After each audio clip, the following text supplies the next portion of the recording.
एक दिन शाम का समय, प्रदोष का दिन, प्रदोष काल, भगवान देव अधिदेव महादेव माँ जगतजननी पार्वती जी के साथ में भ्रमण कर। देखिए, अगर प्रदोष का व्रत नहीं कर सकते, प्रदोष के दिन आप व्रत नहीं कर सकते, मान लो आपसे भूखा नहीं रहा जाए, प्रदोष का व्रत नहीं कर सकते, प्रदोष के दिन आप भूखे नहीं रह सकते, मंदिर भी नहीं जा सकते, दिया भी नहीं लगा सकते, तो शिव महापुराण की कथा कहती है कि प्रदोष के दिन,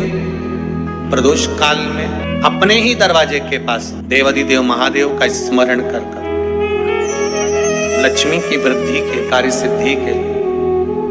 संपदा को प्राप्त करने के लिए आप अपने ही दरवाजे के पास में एक दीप लगा सकते हैं। कौन से दिन? प्रदोष। उससे 1000 गुना शिवलिंग में बल की प्राप्ति होती है।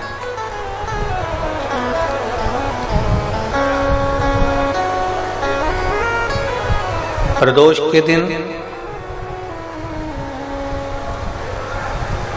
यदि आपको कहीं से शमी पत्र मिल जाए, प्रदोष के दिन यदि कहीं से आपको शमी पत्र मिल जाए और प्रदोष काल में, प्रदोष का जो समय होता है, शाम का जो समय होता है प्रदोष काल, 4 प्रदोष 5 प्रदोष आप कर देखिएगा कि आपका कोई काम है, कोई नौकरी के लिए आप अप्लाई कर रहे हैं, कोई समस्या बड़ी विकट आ गई है, कोई तकलीफ, बड़ा गला पकड़ रहा है बेटा, कोई तकलीफ विकट आ गई है, कोई समस्या विकट आ गई है, प्रदोष के प्रदोष काल में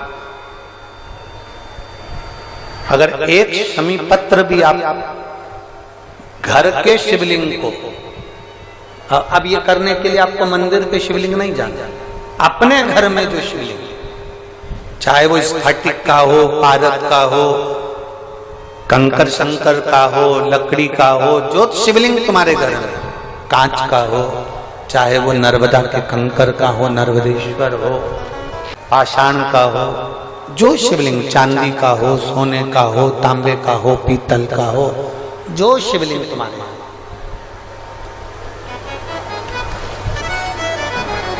एक शमी पत्र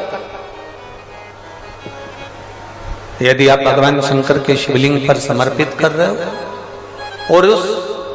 शमी पत्र को उठाकर रात्रि को 9:15 की जो एक मुहूर्त होता है, एक समय होता है, जिस समय पर हम अपने मन की बात भगवान शंकर को कहते हैं, पूर्व में भी इसका वर्णन हम कर चुके हैं कथाओं में, उस 9:15 पर वो शमी पत्र को उठाकर एक कागज में, एक कटोरी में उसको रखते थे। 4 या 5 प्रदोष के उस शमी पत्र को अपने पास में रखिए और जिस कार्य के लिए जा रहे हो उसको जेब में ऊपर के भाग में उसको रखकर लेकर जाइए, आपका वो कार्य सफल होकर ही रहेगा, वो रुक नहीं सकता। उस शमी पत्र में इतना बल होता है, प्रदोष का जो शमी पत्र होता है वो बड़ा बलवान होता है, बड़ा एक पत्र है। 2 चीजें बड़ा स्मरण में रखिएगा। एक, बैसाख महीने में मट्टी के पात्र का जल, जब बैसाख का महीना आए ना, जितने यहाँ बैठे और जितने आस्था चैनल पर सुन रहे हो, जितने फेसबुक यूट्यूब पर कथा श्रवण कर रहे हैं, जितने मोबाइलों पर देख रहे हैं, प्रयास करना, बैसाख के महीने में मिट्टी के पात्र में जो रात्रि भर जल रखा हो, मिट्टी के पात्र में, अगर आपके पास में घड़ा हो, हंडा हो, नी हो, तो दिया हो, दीपक हो, कुल्लड़ हो, कोई भी तुम्हारे पास में जो मिट्टी का पात्र, उसमें जल भरना। वो जल बैसाख के महीने की किसी भी सोमवार के दिन, किसी भी सोमवार के दिन, बैसाख महीने में, या किसी प्रदोष के दिन, या बैसाख महीने के शिवरात्रि के दिन, वो मिट्टी के पात्र का जल अपने घर के प्रत्येक व्यक्ति का स्पर्श कराकर उस मिट्टी के पात्र के जल को तांबे के पात्र में डाल लीजिए और घर के प्रत्येक व्यक्ति का स्पर्श करा लीजिए। और शंकर भगवान पर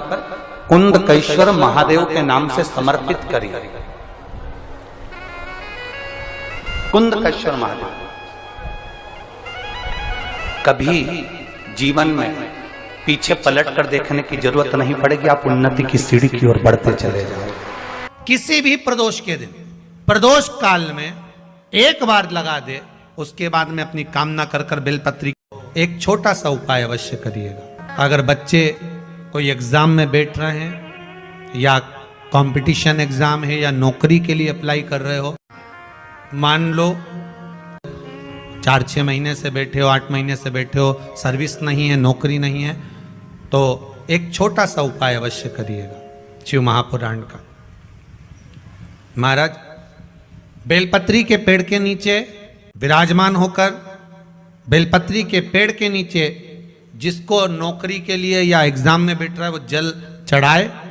बेलपत्री के पेड़ के नीचे थोड़ा सा दूध चढ़ाए, फिर जल चढ़ाए और अपने राइट भाग में घी का दिया और अपने लेफ्ट भाग में तेल का दिया। किसी भी प्रदोष के दिन, प्रदोष काल में एक बार लगा दे, उसके बाद में अपनी कामना कर कर बेलपत्री के पेड़ के नीचे धोख लगाकर प्रणाम कर कर आ जाए और चले जाए इंटरव्यू के लिए, बाबा उत्तीर्ण करा ही देगा, नौकरी दिलाए। जिस दिन रविवार की प्रदोष पड़े उस दिन एक लाल वस्त्र में पीली सरसों रखकर और उसके अंतर्गत कुछ भी एक, या तो बमूल का कांटा ना मिले तो गुलाब का कांटा ही उसके अंतर्गत रख लीजिए। और मान लो कोई काम ऐसा है कि उसमें पैसा तुम्हारा आ ही नहीं रहा, बहुत घाटे पर घाटा जा रहा है, नुकसान बहुत हो रहा है और कोई काम हो ही नहीं रहा, तो महाराज जिस दिन रविवार की प्रदोष पड़े उस दिन एक लाल वस्त्र में पीली सरसों रखकर और उसके अंतर्गत कुछ भी एक, या तो बमूल का कांटा ना मिले तो गुलाब का कांटा ही उसके अंतर्गत रख लीजिए और उसको शिव मंदिर का स्मरण कराकर शंकर भगवान का नाम लेकर रू भैरव, कौन सा भैरव है उसकी भी कथा भी आने वाली है। ये दारुक नाम के राक्षस का संहार करने के लिए जब माता अवतार लेगी तब शंकर भगवान बच्चे का रूप रखकर रोएंगे, तो शिव जी का एक नाम होगा रू भैरव। ये भैरव कहां पर रहता है, तो कहा ये शमशान में रहता है। कहां रहता है ये भैरव? शंकर का जो एक अवतार है रू भैरव, ये भैरव अवतार शमशान में रहता है।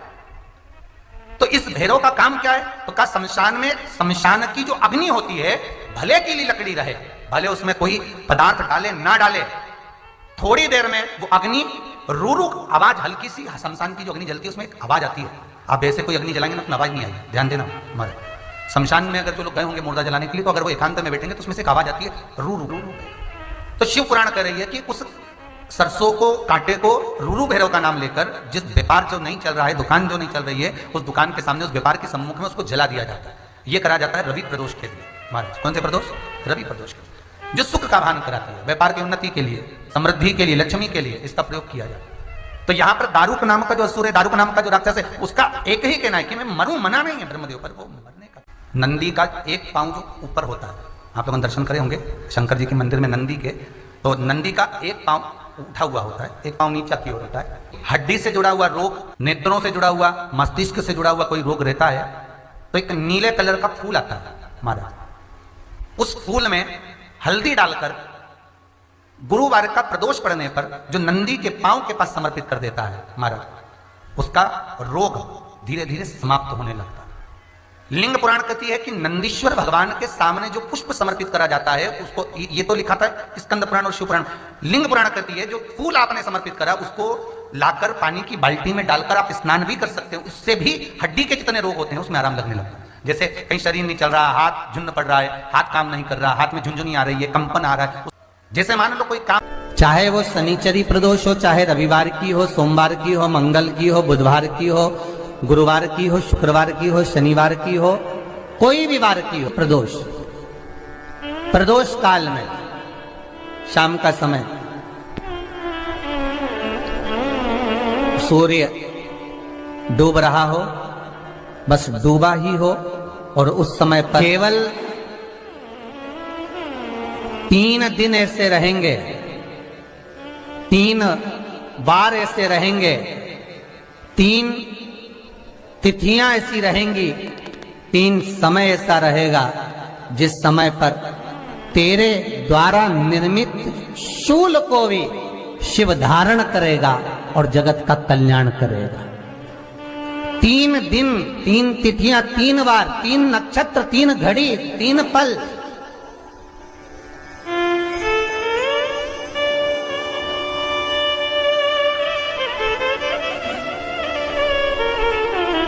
जिसमें बाबा शूल भी धारण करते हैं, और शूल अकेले धारण नहीं करते महाराज। जो धतूरा होता है ना,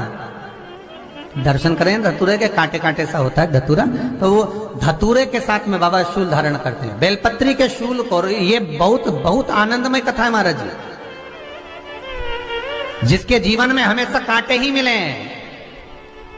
बेटी बड़ी हुई तो घर में मायके में दुख देखा, और मायके से गई ससुराल में तो ससुराल में दुख देखा। ससुराल में भी दुख देखने के बाद में भी पति को बहुत कुछ काम खुलवाया, बहुत धंधे खुलवाए, नौकरी लगवाई, पर वो पति बार बार छोड़ कर आ गया, बार बार तकलीफ भोग रहा है, बार बार कष्ट भोग रहा है। फिर थोड़े दिन काम करता है, थोड़े दिन छूट जाता है, फिर व्यापार में बढ़ता है, फिर छूट जाता है, फिर कोई दुकान खुलवाई, थोड़े दिन अच्छी चली, फिर वापस वहीं घर पर आकर बैठ गया। अर्थात उसके जीवन में वो शूलता चल रही है। तो बाबा देवाधिदेव महादेव कहते हैं, ये 3 घड़ी, 3 पल, 3 नक्षत्र, 3 समय, 3 दिन में जो शूल मुझे समर्पित करता है, उसके जीवन से मैं शूल हटा देता हूं। वो 3 दिन लिखे स्कंद पुराण।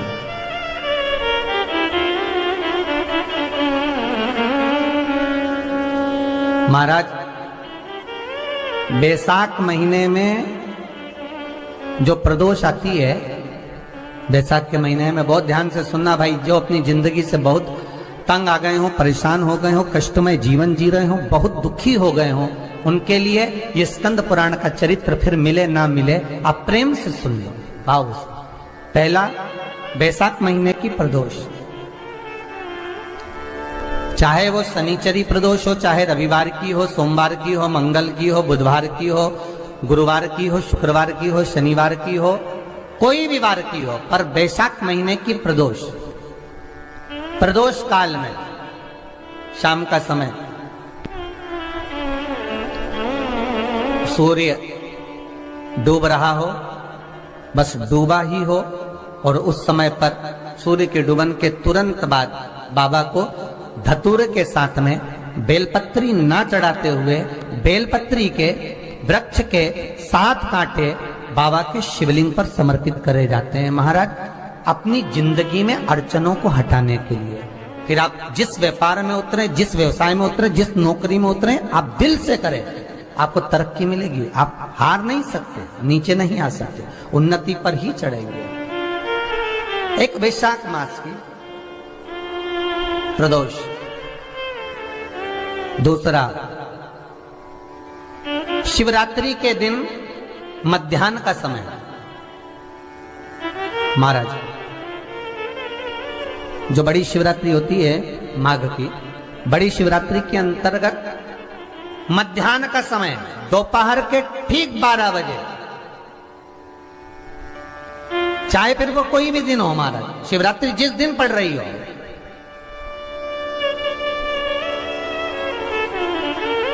उस दिन भी धतूरे के साथ बाबा को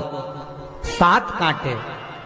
बेलपत्री के वृक्ष के समर्पित होते हैं महाराज। इसमें आप ये वाले जो कांटे हैं, जो शिवरात्रि के दोपहर 12 बजे वाले हैं, अगर कोई मदिरा पीने वाला हो, व्यसन में डूबने वाला हो, कोई जुआ खेलने वाला हो, कोई गलत वैश्यावृत्ति करने वाला, या अपने मार्ग से विचलित कोई व्यक्ति है, उसके लिए भी ये कांटे बहुत काम आते हैं महाराज।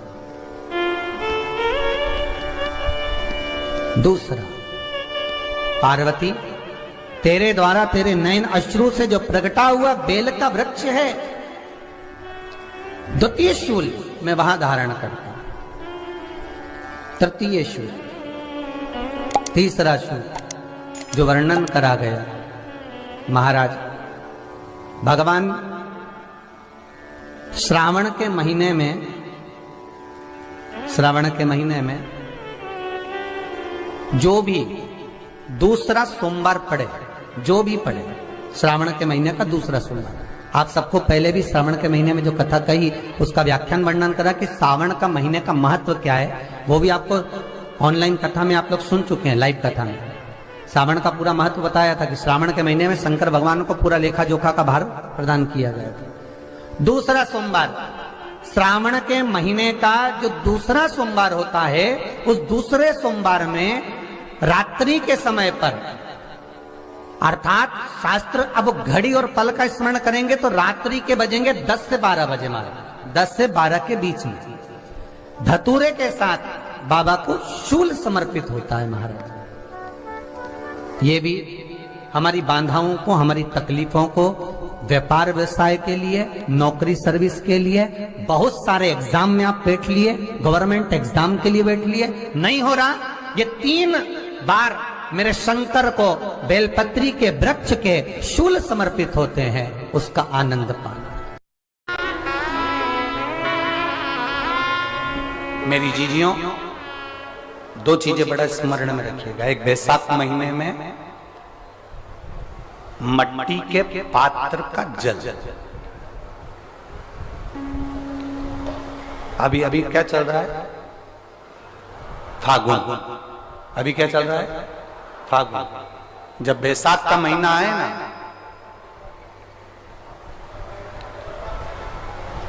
जितने यहां बैठे और जितने आस्था चैनल पर सुन रहे